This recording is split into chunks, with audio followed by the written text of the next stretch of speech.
Hello, this is a tutorial. I'd like to cover some basic techniques in Revit to create a massing model. This is very similar like this tutorial, but it's kind of like a simplified version.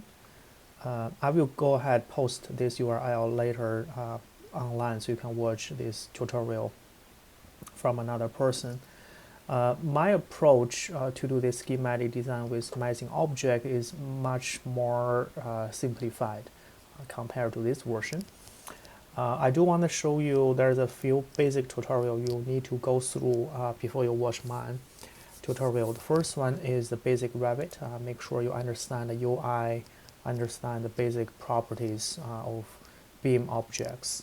So that's the first one.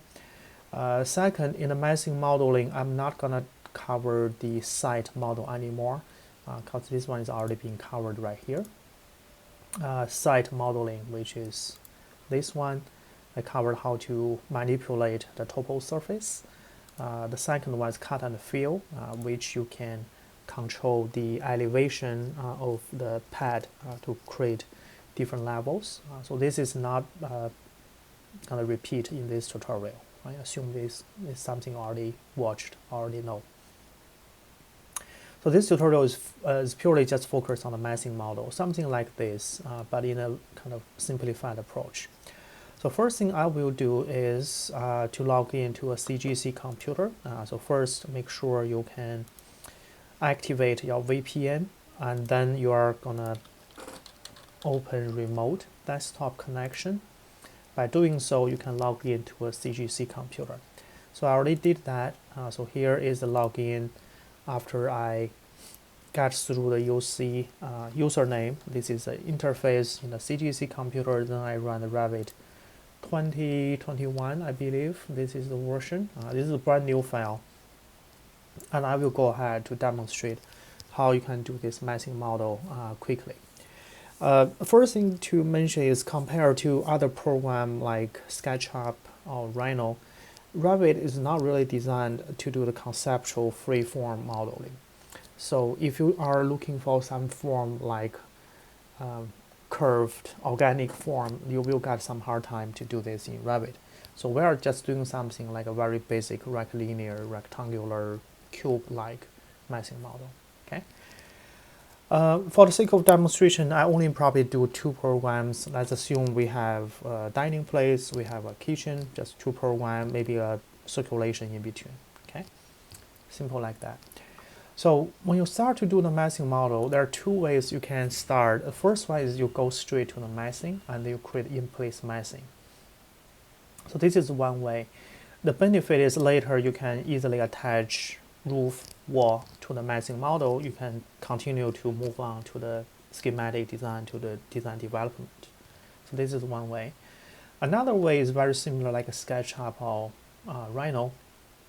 You can go ahead and create component as model in place. So this is basically give you kind of generic modeling. So it's not necessarily a massing, it's just a geometry.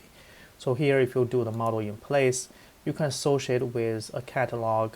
You can associate this with generic model. That means this model does not have any properties like a roof or wall associated with it. Where is the generic? So this is there. I've covered this in another tutorial before, so I'm not gonna repeat this approach. In my opinion, I think compared to the generic model with a model in place, I prefer using the massing. The reason is you can reuse this in the future, right, to create windows and walls. So right now we're doing this approach, massing with the site. Okay, so here I'm going to click in place massing, and then Revit will ask you, hey, do you want to show the massing? By default, Revit is turning off or hide the massing model because it's not physical.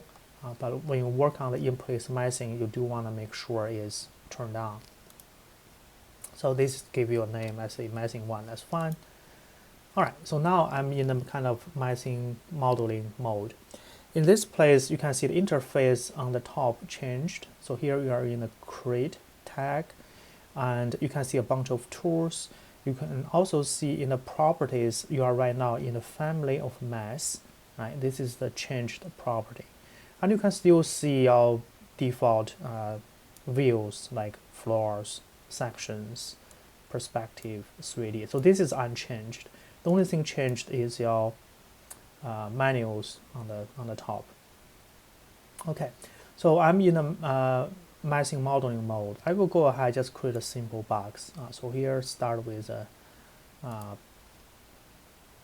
rectangular shape. You can define, depends on the square foot you want to do, you can define a appropriate dimension for it. And then you can decide, hey, do you want to create a form as a positive solid form or like a negative void form? Usually you go with a solid. You're basically done. So now if you switch to 3D view, which is here, you can see this is your massing model, right? So be careful, you are not finished yet. If you pay attention to the tag on the top, you are still in a massing modeling interface. Unless you click finish, you can get out. So why not we just click finish. Right, so now I'm getting back to my default original interface where you see the architecture massing, right? So this is the kind of hierarchy.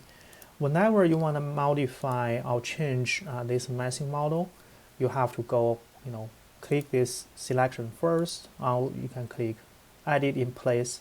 You can jumping back to that massing modeling interface, and here you can continue to modify. For example, I can change the height.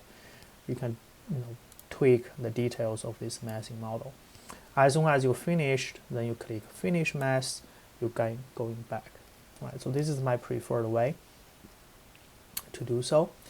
Yeah, so this is our first massing model. It's pretty straightforward, and you can also right-click this massing model after you select.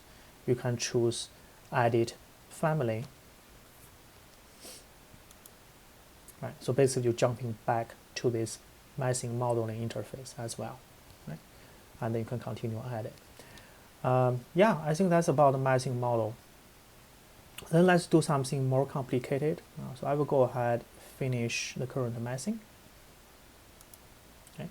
I will go ahead, create a new massing model. Let's go ahead, do massing, go ahead, create in place. You give a different name, massing 2, that's fine. All right, so here I will do maybe just a little bit different form. Make sure you snap the endpoint. Then I will create a solid form. Oops, right. I shouldn't make a selection. You use Ctrl Z. Just make sure you select the whole thing, not just an edge. Then you create a solid form. If you don't select the whole thing, it will basically extrude the edge into a surface. That doesn't really make sense. All right, I'm done. Okay, so then let's go ahead and create a void solid form, subtract with a void. So first I will click this massing, then I will go to edit in place. And here I'm going to create a really simple footprint, maybe just a rectangular shape. Then I will go ahead, create a void. I'll just make sure you have to select the line, otherwise it won't understand what you're trying to do. So here I will create a void. You can drag this arrowhead if you want to make the void a little bit higher, right? And then you can see the void should be able to cut through the solid immediately. And now you click finish, you get this new form. Okay, I will do the same thing for this. Just repeat one more time. Select first, edit in place, right? Then I will draw something. Maybe this time I want to draw another form. Maybe is a hexagon. And then just make sure you select the edge. Then you can go ahead and create void. You can drag this arrowhead if you make it higher. You should be able to see this automatically cut through. Right? You can also select the face. If you need this one be lower, you can drag it down. Or you can use the tab key Tab key is really our friend. You can select edges, individual face. So there's the different options you can have here by using the tab, TAB. Okay. So if I'm pretty happy with the result, then I can click finish. So you have these two massing. One is the dining, one is the kitchen. All right. Yeah, so I think that's pretty much about how you can generate a basic massing model. Again, if you want to move this, you can use the move tool. You can snap point to another point. This is how you can make alignment easily. All right. So that's about massing. The next question you might have is how I can change the color, right? Or maybe the transparency of this massing model. There are many different ways you can do it. In the tutorial is using a very complicated way. It's actually using a tag to control in the visibility panel. And I prefer actually using a really simple way, just simply do the material. So here, if you go to manage, you can create new materials. You can assign a material to the massing. That is a really straightforward way. So let's do that. So first, this is dining, this is kitchen. I want to give two different colors. Okay. So for the material, I will click, and then you are able to control color, control transparency. So let's go ahead, maybe create a new one. Create a brand new material. And this is just a default name. Let's make it a little bit larger. Okay, so this is called default new material. And I will give this guy a few details. So maybe let's just give a name, Mass Red. Yeah, just give whatever name you like. And for the graphics, I will change the color, right, to red. So let's do that, red. Transparency right now is 0. That means it's a solid red. Okay. You can also give surface pattern because if you have like a pattern for concrete, for brick, this is the place you can add. I will just leave that as a default. Just give a shading to red. Okay, and click OK. Apply. All right. So you have the mass red. Click OK. So you're done. So basically this is how you assign the create a new material. Then the next thing I want to do is just give the color to the massing model, right? So to do so, you have to select the massing model, and then you can see here the option called paint. Right. If you click paint, it asks you, hey, which color you want to paint? So I give mass red, which is still, if I type the full name, I should be able to see it. But the strange thing is you can't really paint directly on this massing. The reason is, if you recall, the massing is actually, there's a hierarchy, right? You have to add it in place, then you are able to paint. You can't really paint directly, just, if it's a wall or if it's a roof, you can do it. But I think for massing it's a little bit different. Oh, sorry, I'm wrong. You can actually paint directly. Oh, that's good to know. I thought you have to get into the hierarchy of the added in place to paint, but that's good. So here you can paint the color. That's it, right? So you got this right color for the massing. I would recommend you should also think about, besides the function, what else you want to program, what else you want to show. If you want to show some part is glass, some part is solid, you can actually create another material. Maybe this material has some transparency, or you can just using the glass, which is transparency is 75. I can just paint the glass right here. So in modify, where is it here? You can see the paint surface. Right? So here, instead of doing red, I will do glass. So now if I paint, hey, this part became glass. All right. So that's how you can change the color of the massing. It's really simple. You don't have to go through all the tagging, all the complicated stuff. The only drawback is, depends on the complexity of your model. You have to click every single face to make the color consistent. But it's okay. I think this is not really too time consuming. Consider we're in a very early stage So I prefer you just paint the color directly. Okay, so this is the massing model for the dining place, and then for the kitchen I will do a quick, I think this one you probably already got it. You just create a new material. I will just create a new called maybe mass green.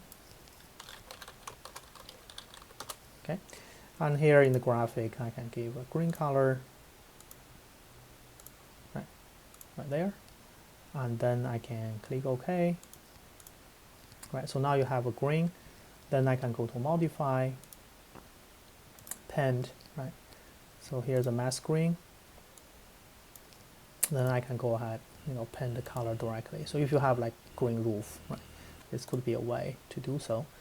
I can leave this one as glass transparent, but back, yeah. So it's really up to you how you can change the look of your massing model, right?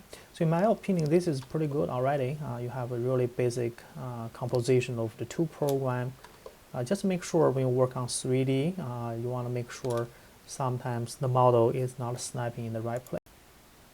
Okay, so I switch this to the side view in order to move it. Just make sure when you're working in Revit, always pay attention to the properties. So right now I'm in the 3D view property. So if I move, you don't really have the options because it has no idea which objects you want to move, right? So cancel that, escape key, select the massing. Then you see the property changed, right? So right now you select the massing property. You can see the elevations from 0, 0, right? In this case, if you do the move, you can see the snapping does allow you to move. Right? So it's a little bit different from other programs. You have to constantly monitor which objects is in your current selection. So if it's the selection of mass, you see the property is a mass. If you escape to cancel, you are in the property of the 3D view.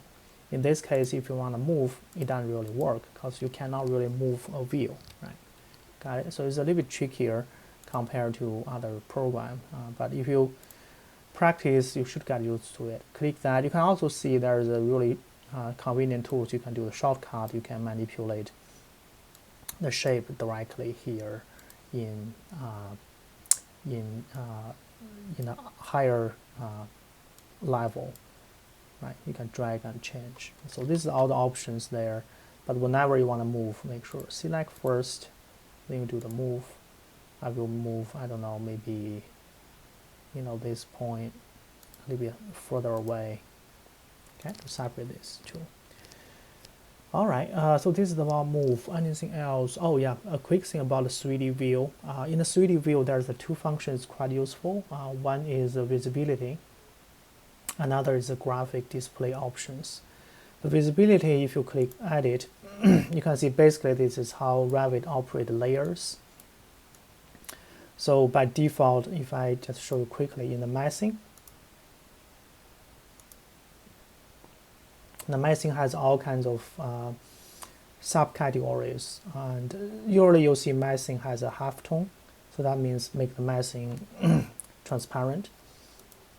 And you can override these options. So it just in case in the future, if you want to change some of the look for this 3D view, you can go to the visibility control, then you can change.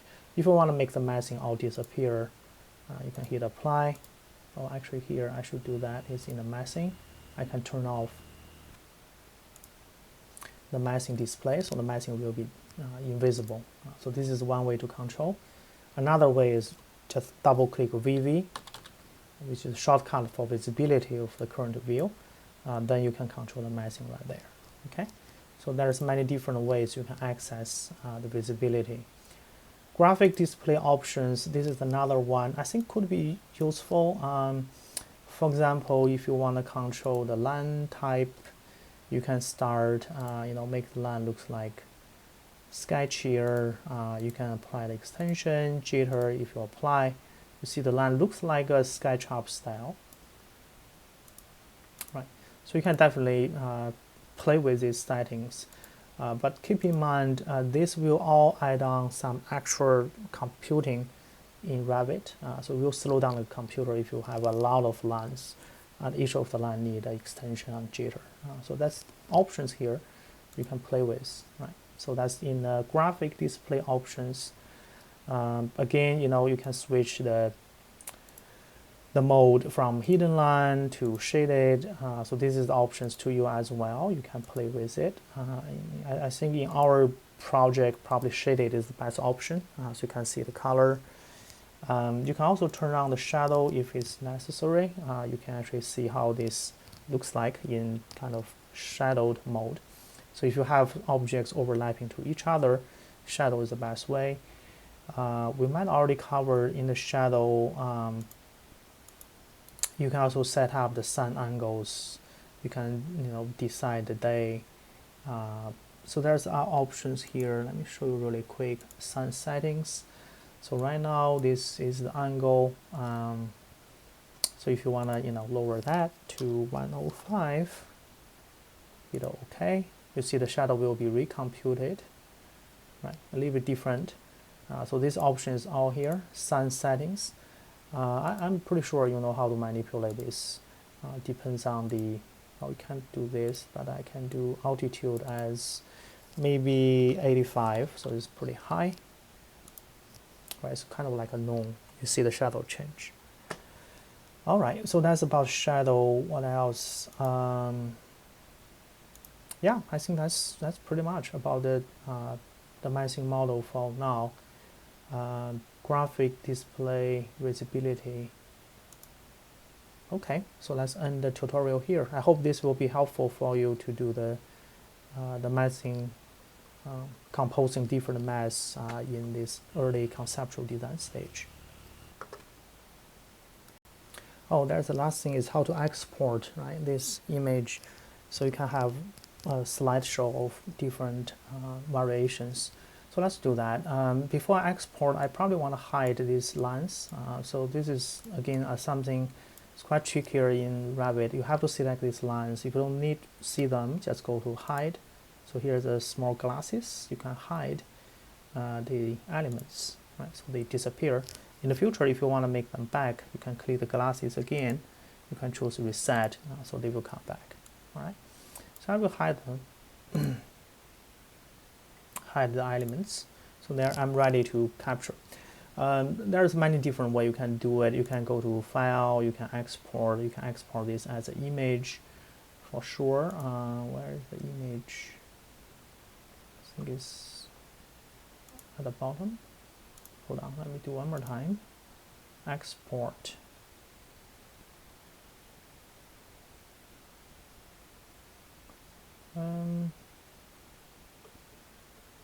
Where is the image option? That's strange. Maybe it's in the print. No, I don't think so.